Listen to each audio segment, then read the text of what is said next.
Good morning. I have another video uploading as we speak. So it's saying that it has like an hour and a half to upload. Gotta love my old antique phone. I had the same phone for like 4 years and everybody's like, Melanie, you've got to upgrade. But I haven't. So there's that. But anyway, I have an update. Good morning, Darlene. I have an update going right now on my husband. And so check that out in about probably an hour or so when it updates. Yes, good morning, and thank you for catching me live. It really helps. But okay. There's going to be some of you that are going to watch this video and you are going to feel very passionately about what I'm about to say. Please understand, though, these are my feelings, these are my perceptions, and they are my husband's feelings, my husband's perceptions. What works for us as a couple may not work for you. What works for us may make you feel like, well, crap, I'm not doing that, right? Okay, this is not meant to piss you off or make you offended. And if you are someone that feels the opposite, you own your feeling and you have the right to do whatever it is in your life that makes you happy, right? You don't have to live by my rules. I'm just opening this up for discussion. Probably opening up a big old fat can of Christmas worms. But that's how I roll today. That's how I roll. Anyway, so gift giving. Gift giving. I read a book several years ago. I still have the book, and I probably need to read it again, called The Love Languages.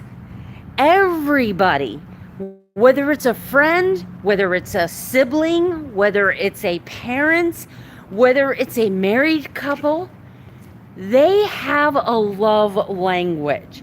And this is what they respond to. It's how they feel loved. My husband and I, he has a little bit more positive affirmation than I do. I'm several of the love languages. My main primary love language, aren't they great, Darlene? Those books. If you have not read the love languages books, I highly recommend them. Okay, so I am an acts of service. I am a acts of service and positive affirmation. Yes. My husband is more of a positive affirmation. I would have to say that's his primary love language. I knew you were going to say that. I am a service. Right. Because in my opinion, okay, so first, blah, blah, blah. Let's get back to gift giving. If you buy me a gift, I automatically am going to buy you a gift. Did you see The Big Bang Theory, the episode where Penny bought him a gift, and then he went to the store and he picked out all of the baskets because he didn't know what would be enough, what would be not enough, what would be too much over the top. So he just picked one of every basket at Bath and Body Works and then gave it to Penny to repay her for buying him a gift.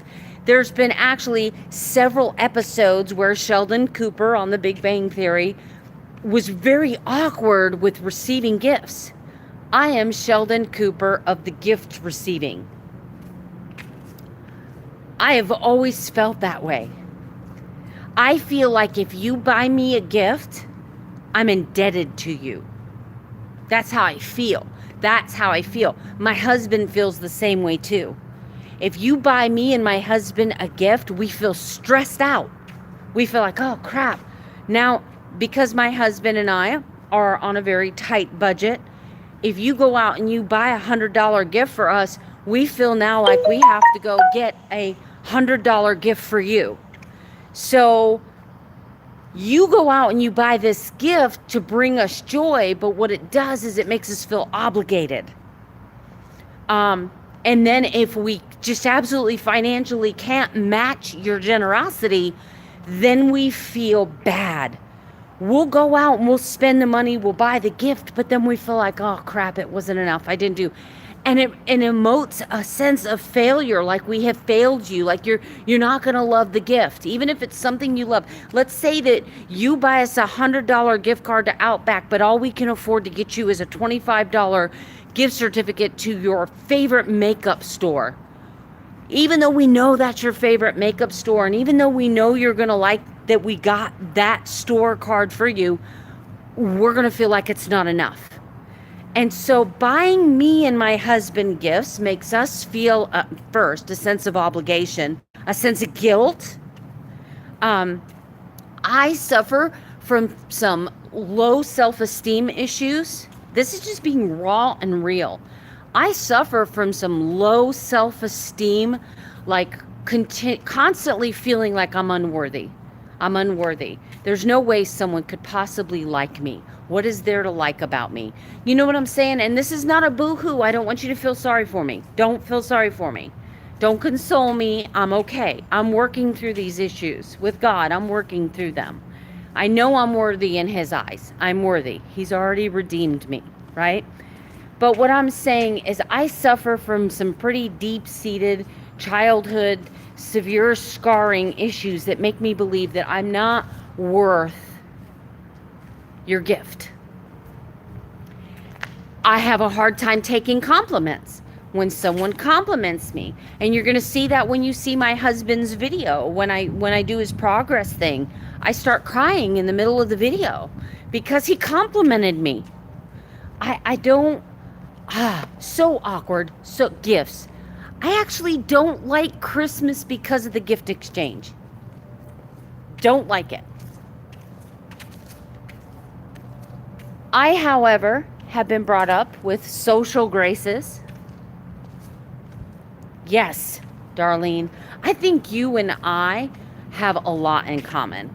And I think that's why I'm so drawn to you and your channel and the things that you discuss, is because I think you and I are on the same level of thinking. I think that we have a lot of similarities as far as our personality goes. But that's just my perception from the outside looking in. I mean, I would love to know you personally, but, you know. Anyway, awkward again. Awkward. So, anyway, I'm a very complimentary person, so it's weird that I don't like compliments. It's weird. It's weird. So, anyway, that all goes back to the self-esteem issues. Anyway, so my husband and I don't ever exchange gifts. We don't. We don't exchange anniversary gifts. We don't even celebrate Valentine's Day, because Valentine's Day massacre was like one of the bloodiest massacres of all times. And I'm thinking, why would they do that? I mean, Valentine's Day, to me, I get really mad about it, and I'm not going to get up on my political soapbox or any kind of soapbox, but Valentine's Day is it's a made up holiday. Love your spouse every single day. You don't need a day. I mean, come on. Let's wait. Blah, blah, blah. Bring it down. I know some of you gift love people. Some of you love, what did I just call that? Some of you people love language is gifts. Okay, so right now you're up on your hind legs and you are barking at me. Stop. Heel. Sit. We have our birthdays. For those of you where gift giving is your love language, we have birthdays. So let's set a budget of $50. When you love somebody that is their love language is gifts, let's set a budget of $50. They have their birthday, that's $50. So you're also talking to a tightwad. So you have their birthday, it's $50. Then you have an anniversary, that's another $50. And then you have Valentine's Day, another $50. And then you have Christmas, another $50. And then you have Usually someone who expects gifts, if their love language is gift giving, then they like surprise gifts too. So let's say another $50 for little tiny trinkets and surprises all throughout the year. You're talking about almost $300 in gifts. That's at a budget of $50. But you and I all know somebody that has gifts as a love language.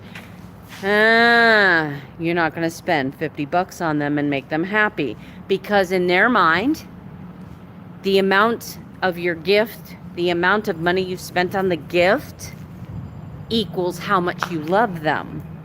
So for someone who doesn't have gift giving in their love language, this creates a serious issue, because we don't understand what level of gift giving you expect to match our equal level of love for you. Also, you've got other traits in people beyond their love language that make up their persona, who they are and what they value. So someone like me who is very budget oriented, this is why it's so hard for my mother-in-law. Giving her gift is, yes. Good morning, Sheena. Yes, I get that. So I have a few very wealthy family members that give extravagant gifts. And let me tell you that I have hyperventilated. I have actually, like the day before Christmas, felt a sense of panic and distress, because I know that there's no way in my budget I would have to go thousands of dollars in debt to match their gift giving. And, I'm not a millionaire. So there's that, right? This year. So usually what my husband and I do is we pick one thing that we wouldn't feel like, my husband and I normally wouldn't feel right spending like a bunch of money without justification. So we sit down and we talk amongst each other. Well, this year our gift to each other was going to be, we were going to buy a big house safe, a safe to put valuables in. But our air conditioner compressor went out. So guess what we're buying each other for Christmas? And I have people ask me, what did your husband get you for Christmas? What did your husband get you for your birthday? Nothing. I went out and bought what I wanted. I treated myself to whatever. But I don't. Okay. So I've had a situation in my life with someone in my life that had all of these expectations of me, but never brought those expectations to me. They made up this whole thing in their head about what kind of relationship we were going to have, yet they never shared that information with me. And then 6 months, a year down the road, they expressed how disgusted and disappointed they were in me for not fulfilling their expectations, because I should have known what they wanted. I am a very literal person. I'm a literal person. I grew up without emotion. I grew up, look, this is not a feel sorry for me. This is an explaining. I'm giving you an inside look, because if you have someone in your life that's your Sheldon Cooper, I am a very compassionate, emotional person, unlike the character Sheldon Cooper. I'm talking about specifically when it comes to acts of service and gift giving. It is so awkward for me. So very awkward. As a child, my dad hugged me, my dad kissed me, but it wasn't a loving environment at all. So I grew up learning how to nurture myself, fulfill my self-love. And so people who constantly need love, constantly need affirmation, constantly need approval, I don't know how to deal with that. I don't function well with these people, because like I said, I'm praying that God changes my heart, but I have a heart of suck it up, buttercup.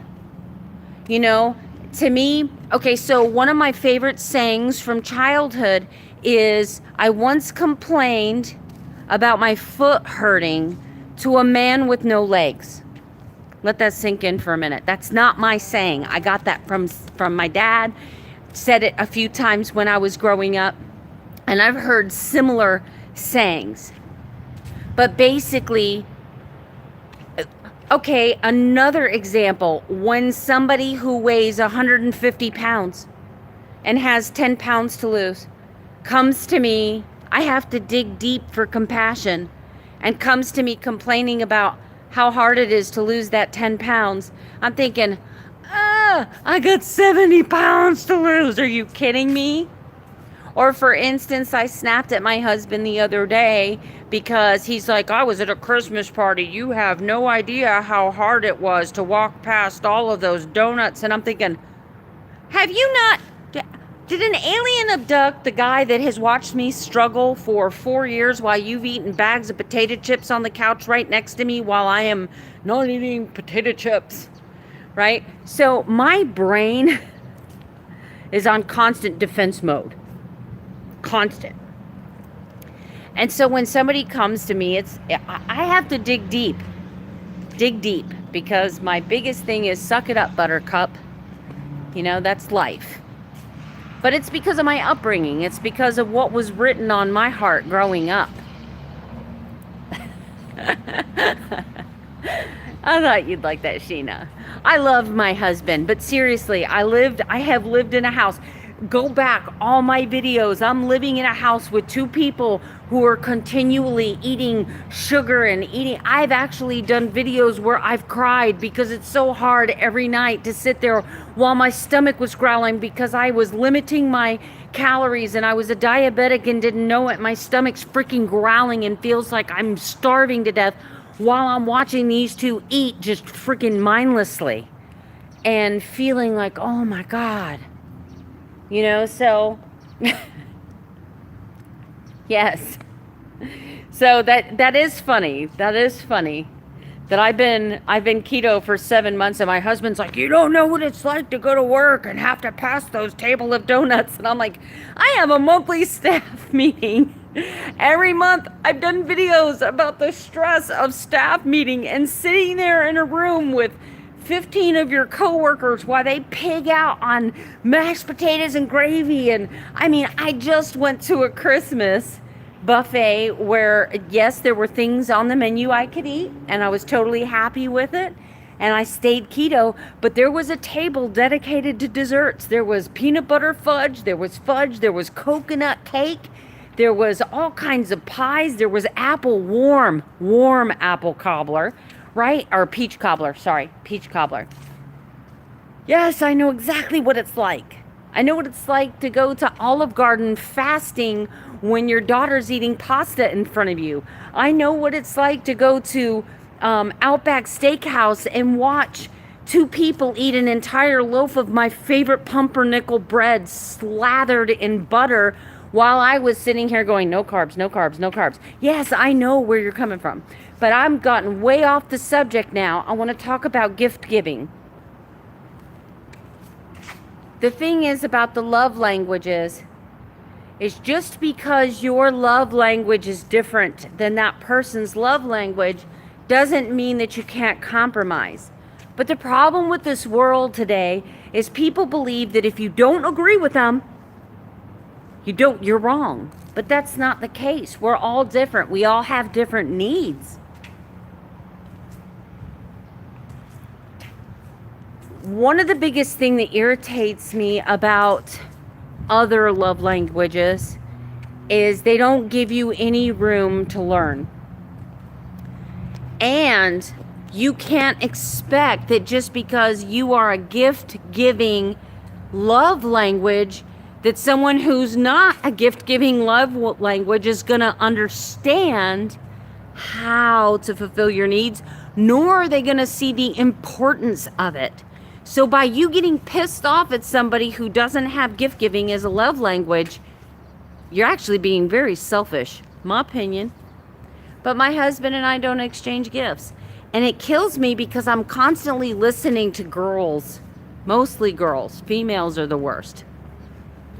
Talk about, he better buy me something for my birthday. He better buy me something. I've actually heard a girl one time, her boyfriend bought her this really beautiful bracelet. Go, well, I looked it up online. I Googled it, and he only spent like $27 on me. To me, that's disgusting. That is disgusting. You are a disgusting individual. You are shallow and petty. I mean, I hate to say that, but if you have some kind of expectation of what your person should spend on you, that is so unfair. That is so unfair. Just my opinion. So, my husband and I are very rare. The guys at work give my husband a hard time because, you know, they're all panicking, spending $50 to buy their girlfriend, their wife, roses for Valentine's Day. And they're like, what did you get Melanie? And he's like, nothing. We don't celebrate. What do you mean you don't celebrate? We don't celebrate Valentine's Day.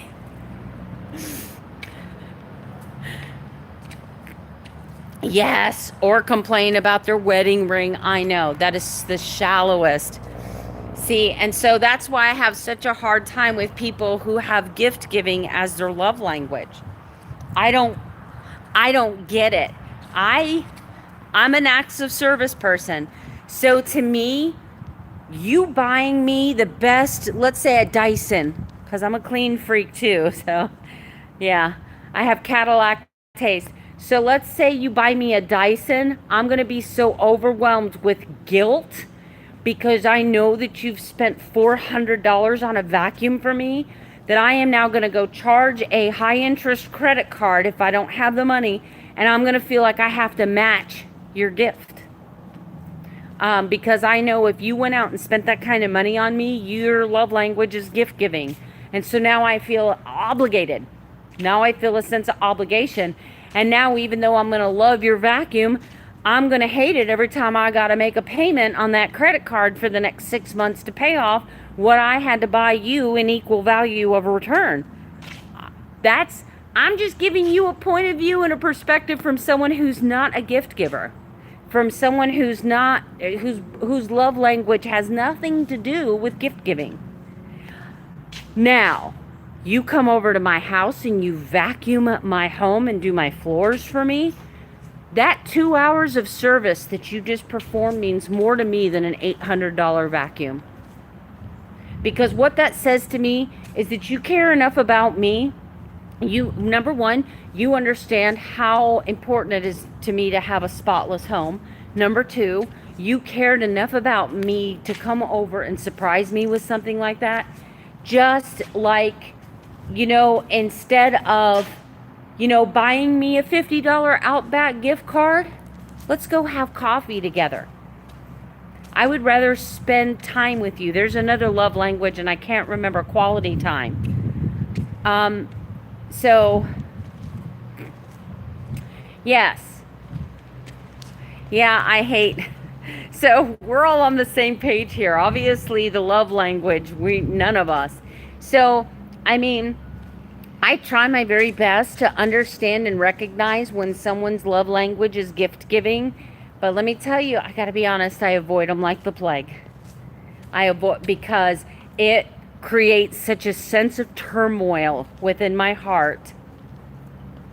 But I would rather, instead of you taking me out to dinner, because also, remember here, you're not just talking about love language, you're also talking about a person's financial temperature. And I'm a person so if you love me and you understand that I'm a tightwad, the stress that you're going to create going out and spending $50 on a nice dinner and then spending another $30 at the movie and spending another $72 on a medium Coke at the movies. Did you get what I did there? That was funny. The money that you're going to spend and smelling the popcorn and not being able to eat it. The stress that I'm going to be thinking, oh my God, he just spent $100. He just spent $100. I can't believe he did that. We got an electric bill to pay, I'm going to be retiring in 6 years. We got to save every penny we can.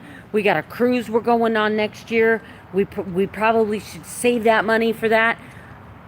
In my head, I am dissecting every penny that was spent, and I am allocating it to a financial responsibility, a bill, something. But that's because of my nature. Now, my husband, his love language is positive affirmation, which I have. You guys have known me long enough. I have no problem saying I love you, I'm proud of you, recognizing your accomplishments, the things that you're doing good in your life. I am all about positive affirmation because I guess I don't hear it much. So I like to give it. Compliments. I love to give compliments. That's why it's so weird that I don't know how to take compliments. I am so broken, God. I am so broken. I'm so broken. I'm going to go to heaven and he's going to be like, there is not enough scotch tape to put you together. That's serious. He's going to be, I can see it now, Moses standing at the pearly gates, right? It's my turn to go home. And I'm climbing them pearly stairs, right? With a vengeance. I am climbing up. I'm headed to heaven. And there's going to be a memo that's going to be sent out. I can see it now saying, warning, she's almost here. She is almost here. Get ready. Strap yourself in the seatbelt. Here comes Princess Ninja. Yeah. So, on that glorious day, right? So, I'm trying, guys. I'm trying so hard to fix the brokenness. And, I give it to God every day. Say, help me. I need your help, Lord, and you know where. So, anyway, look forward to that update that's coming. My hubby, I'm so proud of him. And even though he doesn't want to be on video, he reads the comments. He gets a big kick out of it. He loves all the likes. And he's like, wow. It's like, I'm making your channel. I'm making your channel blow up. I'd like to think that I'm doing that. But okay, I'll give it to you for a little bit. Anyway, don't you love your husband? I love my husband. I love my husband. He's the best. He keeps me sane. If it wasn't for him, I would be a cat lady. I'm most certain I'd be one of those really frugal, wealthy cat ladies that lived in a small little tiny place with like 10 cats. I would have cats.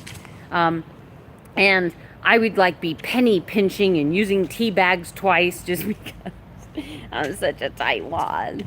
I'm actually suffering from regret right now for booking that next cruise so far in advance when we don't have a plan. And now I got to develop this whole financial plan to, we got to make sure that we've got this new air conditioning system, and we got to make sure, and you have no idea what kind of stress that I promote within myself. It's like I just stack firewood and then add gasoline, right? But thank you guys for hanging out. I hope you found some humor in this video. Tell me below, what is your spouse? What is his what is his love language, or her love language, or their love language? I don't know, whatever you're classifying the person that you love for your life. What is their love language? Do they require gifts? Do they just want cuddle time? Are they a cuddler? See, I'm not a cuddler. I'm not. I'm claustrophobic, so I like space. Like, I will hold my husband's hand, but I actually don't like, unless it's, special time, wink, wink, special time. I don't like being close. I feel suffocated. I don't even, my two boxers they think they're poodles, I guess. They're like lap dogs, and they just want to cuddle with me, and I feel suffocated. I can't, I have issues with that, spatial issues. So, I love cuddling, like on Saturday morning, and we don't have anywhere to go and nothing to do. I love to cuddle before coffee. Love to cuddle. But, I'm not much of a cuddler. So let me know, your significant other, What is their love language? Are they a gift person? Are they an active service person? Yes. Touch and words of affirmation. So, you got to respect my husband because number one, I'm a germaphobe and I have spatial issues, right? I need personal space at all times. And when I say personal space, I hate when people get right up on you and they're like standing right behind you, like you're in a line and they're strangers and they're like, they gotta be right here and you can feel their breath on you. You have no idea. That sends me into a total state of panic. They're gonna touch me. I know they're gonna touch me. They're gonna freaking touch me. They're gonna freaking touch me. Didn't anyone teach these people about personal freaking space? And it'll just elevate, elevate, elevate. So finally, I'll turn around and I'll look at them, and I'll take a step forward and look at them again, like I'm watching you. Get the off my bumper. Anyway, this is a family channel. No, I was just talking about cuddling to the humada. So, no, I'm not that cold-blooded. And then, of course, I'm also a tightwad.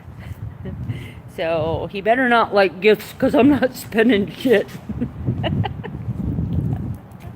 And then he's got some self-esteem issues in here. So, I frequently lack confidence and I don't know how to take compliments. You would never know that. You see me up here on this camera and you're like, you look like a natural in front of the camera. I am so insecure. You have no idea. You have no idea how broken I am. But that's okay because we're going to figure it all out together because we're ninjas. So comment below. Let me know what your significant other is. What's their love language? Are they high maintenance? Because people who are a gift, I think people who are a gift are high maintenance.